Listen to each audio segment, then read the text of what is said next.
Hey there, Sheryl here. I say this every time I have an interview, but I mean it. I am so excited and honored to be here with Bonnie Forte. She is a tax expert and dear friend as well. And there's a lot of different things going on, a lot of uncertainty, a lot of people feeling out of control in their business. And Bonnie is here to shed some light on some simple steps that we can take to feel more grounded in our money at home and in our business. Thank you so much, Bonnie. It's such an honor to have you. Oh, I'm excited to be here and kind of help some people, hopefully. Yeah, no, I know you will. And some of the things we're talking about as we were prepping for this, I was like, oh, I can't wait. I'm going to use this. And, you're going to offer this amazing free tool at the end that I can't wait to download. So before we hop into it, can you tell me, take a minute to tell me, why are you so passionate about helping people and also really helping women to understand and really, really take control of their money, personally and professionally? Yeah, it's funny story. I used to work for a company, and the owner of the company, it was up to their discretion whether or not they can contribute to the employee's retirement. And I kid you not, after working for a few years saving this guy money, he decided to have lobster flown from Maine to Texas on a private plane to have a party for his friends instead of contribute to his employee's retirement. And at that point, I just realized, wow, these companies are getting way too many loopholes. And if the everyday person, the smaller businesses, if they knew about these tax loopholes and these benefits, they could thrive and survive. And we would not have to work for people who had lobster parties. Yeah. I was saying those are some lucky lobsters. So, okay, awesome. Well, a lot of times, especially, whether a lot of people have budget in their, in their companies, but especially for women who have their own businesses, such as myself and such as you, it's kind of challenging now that things are changing with COVID, and also that tax laws are changing, so much. So can you give us some tips on maybe how to course correct our budget so we can feel like we have some control, so we can feel grounded, and so we can really ride out this interesting period in history in the best way that we can? Yeah, budget is not a bad word. It's scary. Nobody likes it. It's not sexy. It's not fun. It's okay. So when I talk about budgeting, I'm not talking about writing down every cent you spend everywhere, digging into reports and charts. I'm not talking about that. When I talk about budget, it's really looking at your money situation with three buckets, and that's a basic rate, a burn rate, and a bust rate. And it's really just looking at what you need to keep the lights on. What's the bare minimum right now to stay in business that you need? Great. Where's that money coming from? What are those things that are just popping up that maybe you have to pivot and get online now, which that means maybe buying some equipment to get online, maybe getting a website or any of those types of things. So it's really just looking at the basic clumps of business that you need, because obviously right now you're probably not going out to client lunches. So hey, that's a money that you can put somewhere else. So it's a general overview. I think sometimes we get too bogged down in the little details of it, and then we avoid it. So if we go into it knowing that, hey, we're just looking at an overview of it and what we need to continue and move forward, and where we're maybe spending money that we don't need to be, then it makes it much simpler than thinking you have to record every little detail of every dollar ever spent. Well, what happens for the businesses that are pretty established and they were, I don't want to say booming, but they've been in business for a while, they're getting it done. They were really thriving and having employees maybe that they've had for a long time. And now they're just having to answer that question and get down to the bare minimum. And now things are a little different. So they have all the things in place, the basic fundamentals, and they were actually doing really well. Can you give some tips for those kind of more established, smaller businesses that were doing really well, and now they're really in a position of scaling back? Yeah, it's one of those things of kind of going back to basics, eating some of that humble pie, so to speak, because what was normal and great and working 2 months ago isn't necessarily what's going to work right now. So a lot of it is reassessing and realizing, coming at it from an angle of, this is entirely new, that it is not business as normal. It is not business as usual. So I have to look at it as if I was starting over. If this was the very beginning of my business, how did I think about it when I was first starting, before I grew and had all the employees and maybe locations and the success? What was I doing? Because if you keep going with the same, January 1st, you set a budget for your business. And if you're like, we're going to stick to that and move forward, it's not going to work. It's not going to pan out because so much has changed and so much through, supply chain has changed. So you can't really stick to what you did 2 months ago. You really have to look at it with fresh eyes. Hmm. And what about, the new, there's some tax laws coming out and there's funds that are available. And like you said, we were talking about earlier, these things are changing. So what you're talking about now, if someone's watching this live, might be different if they watch it tomorrow or in a week or a month or down the road. But can you tell us one thing right now that people should be aware about, that women in business should be aware about? And then maybe if you look into your crystal ball, maybe what people should be keeping their finger on or keeping a pulse on. Yeah, definitely. Right now, the most topical is a second round of SBA funding for the Paycheck Protection Program, the small business loan that can be forgivable if used for payroll. That should be funded or signed by the president anytime. They're saying today, which would be Friday, April 24th. It passed the House, it passed the Senate. It would allow another $310 billion in small business funding. Now, the last round that had $349 billion ran out in 13 days. Big banks are accused of shuffling paperwork to kind of process maybe bigger loans and bigger companies. So they're actually expecting the funding of $310 billion to run out in 2 days. So if that was an option you wanted for your business, get on with your banker or whoever you want to use for your financing and see about getting that. But also, we can't depend solely on government funds. Um, we've seen that they're trying their darndest, but they're it's not really getting to the people that need it, with whether it's the personal stimulus or the loan. So it's yes, be aware that there is help that's out there, but also look at different sources, especially if you are a woman in business. There are more grants and programs that are available as a woman-owned business or a woman in business that are available, that went out with all that entire package. So there is a lot more that you could apply for if you needed more capital to really sustain your business right now. And where would one start to look for those? So you could actually go to, I think it's grants.gov.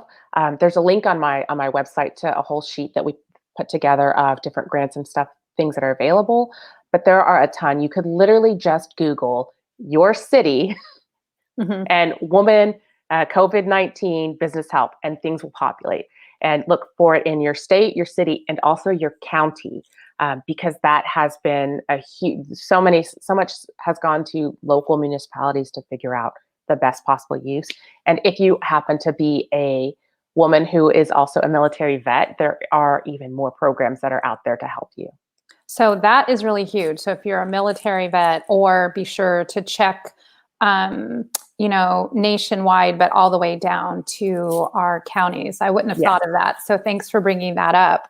And so on the topic of the B word, budget, can you let us know a couple things, that maybe are applicable to the business that's fairly new, that was getting off the ground and doing okay, all the way to the seasoned business that was, really had a significant share in the marketplace, was really thriving, and now they've been rocked a little bit.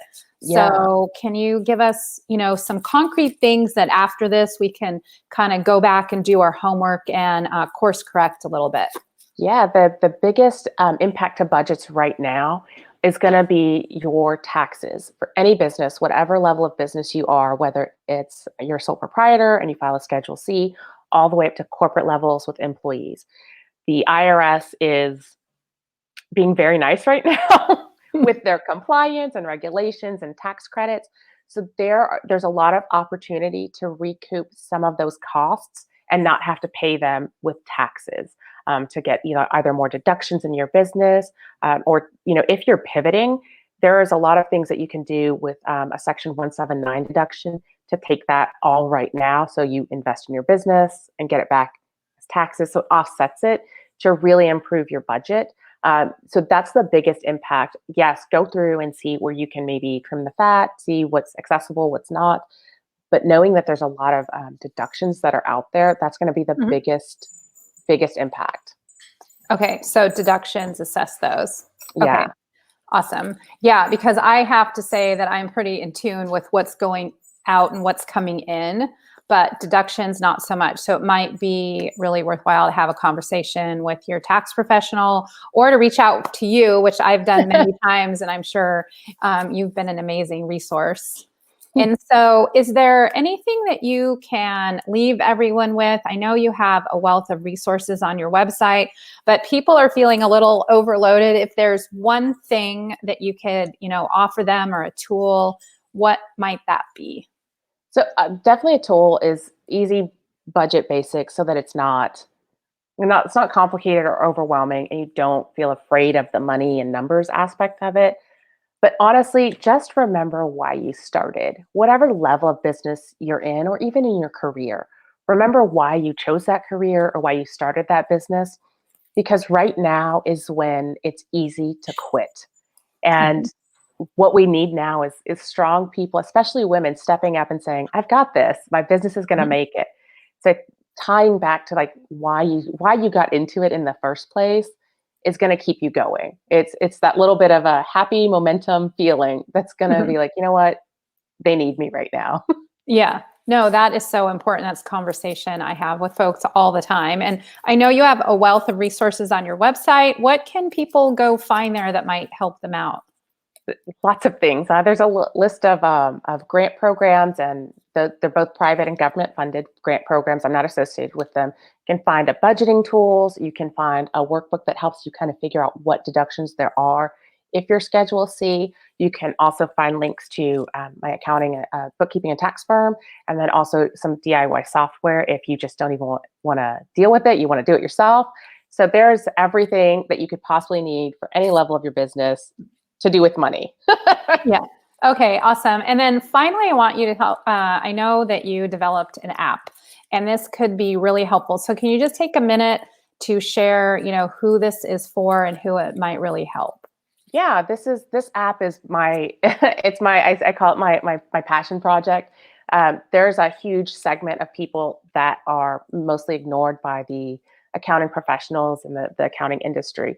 When you first start out your business, you're maybe in a service business or you have a simple business model. So going to CPA, they kind of don't really look at you because maybe you're a micro business.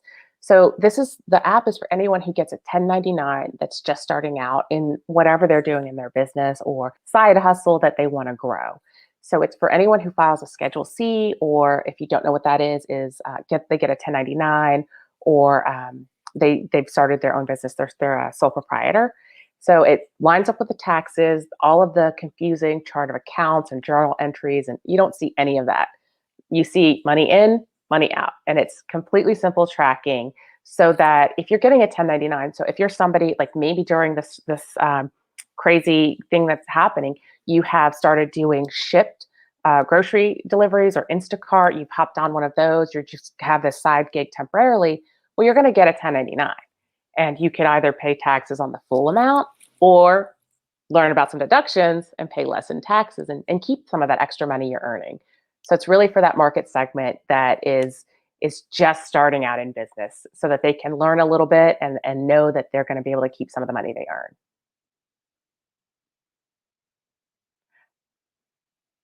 Oh no, I could tell you more about it. I think I lost Cheryl. Maybe. All right, we're back.